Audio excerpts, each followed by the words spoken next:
Hey, what's up, guys? Welcome to Law-Splaining the Interwebs. I'm your host, Nick Rekieta of Rekieta Law, a small law firm in central Minnesota. And I am here to talk to you about something I'm calling post-election hype. And I think post-election hype is a little bit of a problem, or can be a little bit of a problem. And I just want to warn people about what's going on with it and talk maybe a little sense into this weird limbo period between the election day and the actual casting of votes by the electors. Now, a brief legal lesson on how this works. All right. We have a two-step process towards selecting a president. The first step is the general election popular vote. That happened on Tuesday, November 3rd. If you'll remember, that's where people went into a polling place and cast a vote on a ballot, or their absentee or mail-in ballots were supposed to be received. Now, a couple states have some pending possible exceptions to receiving those ballots on election day. Those states being Georgia and Pennsylvania. They have had provisional extensions of receiving votes past the initial deadline of election day. All right.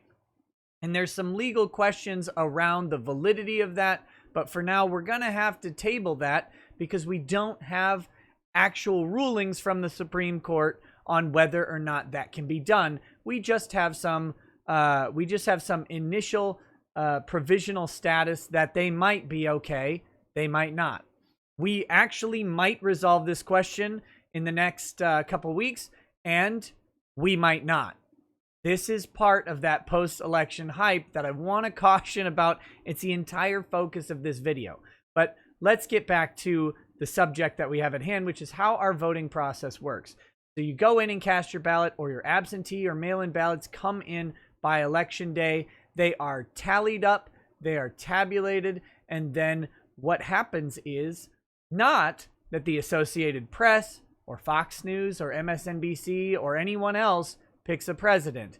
That's kind of how we think of it, because that's how the news around this sort of focuses. And if you notice, we have now a news media calling Joe Biden President-elect Joe Biden. But Joe Biden has not actually been elected at this point in time. In fact, he's not even close in time to being elected. He has about 30 days before that even has a chance of happening. And let's be very clear about this before I get accused of being conspiratorial or whatever. That's not conspiracy. That's how the election process works. And he is very likely to be the president-elect, okay? There's no denial of that right now. About the likelihood right now, as it stands, is that Joe Biden will be president-elect of the United States December. But right now, only the initial general vote has occurred. Now, when that general vote results are tabulated, they are not, as I said, selected by the media. In fact, what the states do is they certify the results with their Secretary of State. There's a canvassing process where members of both parties go out to each polling location and verify the election results that have come in, specifically the vote counts that have come in, and then the states use those votes to do something called choosing electors. Now, the electors are who actually vote for the president and the vice president in December. They are not elected on any popular vote at all in any state. None of them are. Now, how most states do this is they take the popular vote of the particular state and they choose electors who are provided by the parties, a list of electors, and those electors are likely, very likely, to vote for the candidate that the popular vote of the state elected. All right? That's how it works here in Minnesota and in, I believe, 48 of the states. Now, some states actually have laws that state that the electors must vote in the way of the popular vote, and if they don't, there are civil and criminal penalties that can follow. Importantly, however, no state penalty can undo or control the vote of an elector.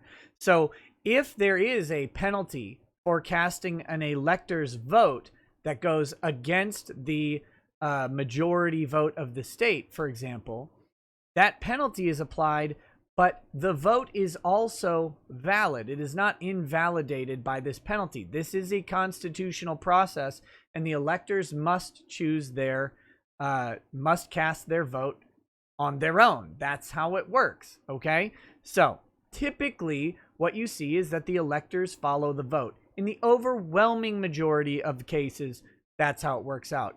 There are 2 states, Maine and Nebraska, who split up their electoral votes based on different districts.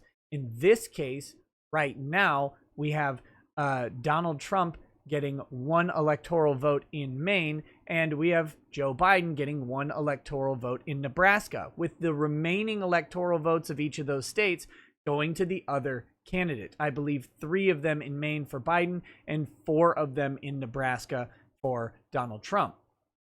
But like I said, in every other state, it's a straight down majority of the state picks all of the electors who are presumed to vote for the presidential candidate. But again, none of that actually occurs until December, when they cast their votes. And that is the time a president is chosen.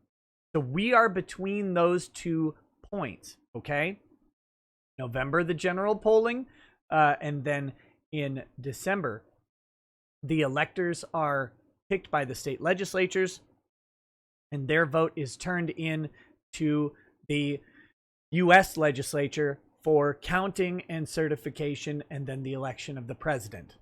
All right, but in between those times is where all of the legal questions and all of the media questions get resolved about who is the president. And this time is the danger. That's what I'm talking about, this post-election hype. Right now, if you check out the news, you will see 2 competing news on, and I'm including traditional media and new media and social media in the news right now, because it depends where you get your information as to what primary narrative you're going to see. But there are 2 competing main narratives right now. One is that Joe Biden is the winner of a legitimate election. The other one is that Donald Trump is challenging the illegitimacy of Joe Biden's election. Those are the 2 narratives right now. And in a way, they're both kind of true. We have Schrodinger's story going on here because we won't have resolved this issue until December. Now, there are all sorts of alleged inconsistencies or alleged frauds going on with this election that are being bandied about by primarily the Republican side of the argument, as they are behind in the popular vote. They are behind in the presumed electoral vote count. And that is, of course, why Joe Biden is presumed to be the winning presidential candidate, I should say. All right. So very importantly, that's why this narrative is coming up. If the Republicans had won, they would probably be less concerned about making a ton of noise about the legitimacy of the election. Now, that doesn't mean that they won't say, or that they wouldn't say that the election had problems, because both parties, interestingly, have been sowing the seeds for upwards of a year or more, questioning the legitimacy of the election. Both parties were preparing and fertilizing the field, so to speak, on the idea that the election would be illegitimate in some way and that there would be a challenge to this. And we saw this culminate a few weeks before the election with the confirmation of Supreme Court Justice Amy Coney Barrett and the Democrat questioning of her from the Senate Judiciary Committee, which focused heavily, in many cases, on whether or not she would recuse herself from deciding an election question. Both parties saw this possibility coming, and both parties saw the possibility that this election would go negatively for either of them, and that this would ultimately end up in court.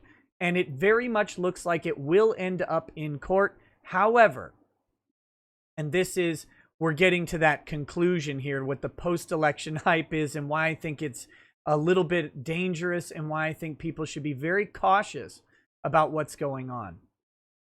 With all of the information coming from both sides, specifically, and I'm going to say primarily from the Republican side, there's an idea, a fervor being whipped up in some instance that this election was definitely illegitimate, will definitely be challenged in all of these different ways on all of these different allegations, and that will force in some way some extreme remedy, which will be to overturn the presumed results of the election. Now, it is possible that the election results will not be in Joe Biden's favor. It's possible in multiple ways. Let's talk very high level about a couple of those ways. All right. One, we've got recounts going in many of the closely contested swing states. If the recounts and potentially audits. All right. If recounts or audits were to find some inconsistencies and discrepancies and invalidate some votes, particularly mail-in or absentee ballots that are not certified, that came in late, or that have some sort of error on them. If you think back to Bush v. Gore, these weren't mail-in ballots, but they had the idea, this sort of hanging chad sort of thing, where a piece of the ballot was still on the ballot and it interfered with the machine reading. If you have some sort of inconsistency that caused the ballot to be misread or not read, it's possible that votes could swing in one candidate's direction or the other on that recount or retabulation. And so far, I believe Georgia and Pennsylvania and Wisconsin have recounts already planned, and then there's potential to see them in Nevada, Arizona, maybe Michigan as well, North Carolina even.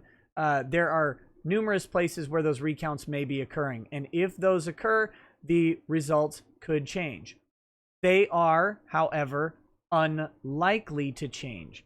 It is certainly possible, but I don't want people to get this idea that the likely outcome is a shift in the vote on the recount. Historically, we don't find that to be true.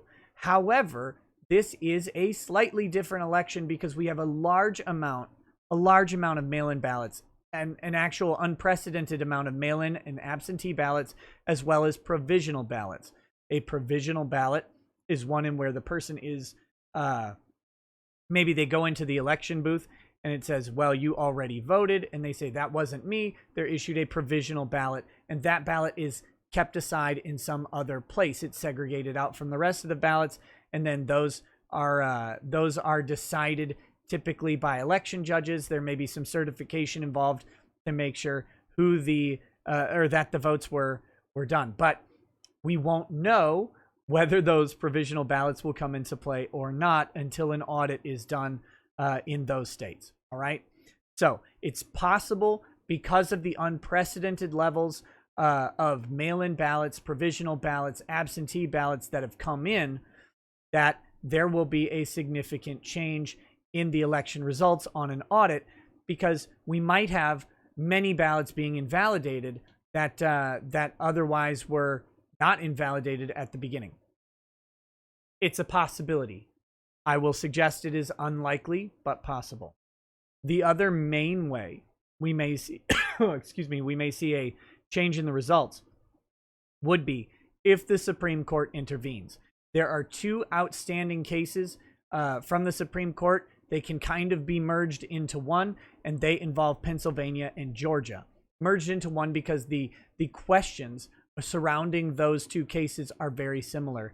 And the question in front of the Supreme Court in Pennsylvania and Georgia is, did the state courts in Pennsylvania and Georgia have the authority to extend the collection date for ballots mailed beyond a certain point to be received and certified after Election Day? So far, the Supreme Court has been deadlocked on the issue. Therefore, both Pennsylvania and Georgia have been allowed to collect those ballots. Specifically in Pennsylvania, those ballots are supposed to be segregated out if they were received after Election Day. Now, if there are issues where the states did not follow the Supreme Court's orders, or if it actually gets fully litigated out and the Supreme Court determines that the state courts do not have the authority to extend the scope of Election Day to receive ballots after Election Day, then there may be some issues where votes for a particular person may be invalidated. We don't know specifically who those votes are for. However, the general consensus is that the mail-in ballots and absentee ballots overwhelmingly favored Joe Biden across the country. So if potentially a significant portion of those votes came in after Election Day, or specifically were received after a specific time on Election Day, and the Supreme Court determines that those ballots are invalid, we could see a rollback of some numbers that for both candidates, but particularly we may see a larger rollback for Joe Biden. It's hard to say. Here's the problem. Oh, and then there's a third major narrative going on. This is the last one I'm going to talk about, and that is the idea that the vote counting software, specifically, you may have seen Dominion software being involved in a 6,000 vote discrepancy where votes were counted for Joe Biden that were supposed to go for Donald Trump. That has been a big point of contention over the past couple days. Now, the Secretary of State of Michigan has refuted and rebutted the allegation that the software glitch actually tabulated votes in favor of Joe Biden that were supposed to go for Trump. The counter narrative coming from the Secretary of State is that the votes were actually counted correctly. However, the county worker did not update the votes, and the unofficial results were passed on incorrectly. Now, what does that mean ultimately? Not much. That's 6,000 votes that went to Biden in an unofficial count that are corrected and have gone to Trump in the official count. According to the Secretary of State, the official count would always have had the votes for Donald Trump and never had the votes for Biden. Merely in the unofficial numbers did those go up. They assert that it was human error. Whether or not that's true will be a question for the courts. However, that human error could be the basis of a lawsuit brought by the Trump campaign that would ask the courts or to intervene and to grant a permissive recount or audit of votes in Michigan. Again, one of the swing states that is very crucial to this election. Those are three of the main avenues we could see. And the Dominion software is used in several states. I've seen any numbers from 28 to 33 different states that Dominion software is being used to help with the election. By the way, the Secretary of State of Michigan denies that the Dominion software is used to count or tabulate the votes at all. So there's discrepancy about what the issue is there. I shouldn't say discrepancy. There's disputed facts. Each side has a factual narrative that's being developed in the public right now. That factual narrative will be refined by each of those parties and likely brought into court. But this is where I want to get to. All right? This is where I want to get to. It's real easy to read the internet and see a particular narrative, especially with the way the internet creates bubbles around the information that we get, and to say that this will happen. And you see this coming from many Republican pundits, that these things will happen, this election is invalid and will be overturned, and it very likely will not. It very likely will not. And people should not get their hopes up that the system is going to come in and save the vote, because that is the unlikely outcome. It is certainly a possibility. How likely is it, though? We won't really be able to determine that until things start to actually happen. Since this is a weekend, there has not really been opportunity for official action to occur. I'm guessing by tomorrow, the 9th, we will see significant legal action from the Trump team, and we will see a lot more official action in the case of something like audits and recounts being started. That has to all happen prior to the electors. Remember that this is a constitutional process. There isn't a constitutional provision to delay the selection of a president. That doesn't happen. Not easily. It's possible that electors would choose differently. We covered that a little bit earlier. It's possible that electors would abstain, and in both of those circumstances, we could get to an issue where neither president receives 270 electoral votes, in which case there is a constitutional process to remedy that. However, I want to be clear, any of the recounting, any of the legal action, all of this must be done by the time the electors cast their votes in December. That's the deadline. So all of this will be happening relatively quickly in a legal sense, and all of these arguments will be made very fast. But my ultimate final caution about the post-election hype is that it's really easy to get wrapped up in the idea that there are a bunch of smoking guns and that there is a bunch of legal avenues or social political avenues that the campaign can take to contest the results of the election. There are a few, but until they take them, it's all speculation on everyone's part. So keep watching the news sources that you're watching. It's a landmark election. It's very interesting in several ways, and the stakes are very, very high for both of these candidates.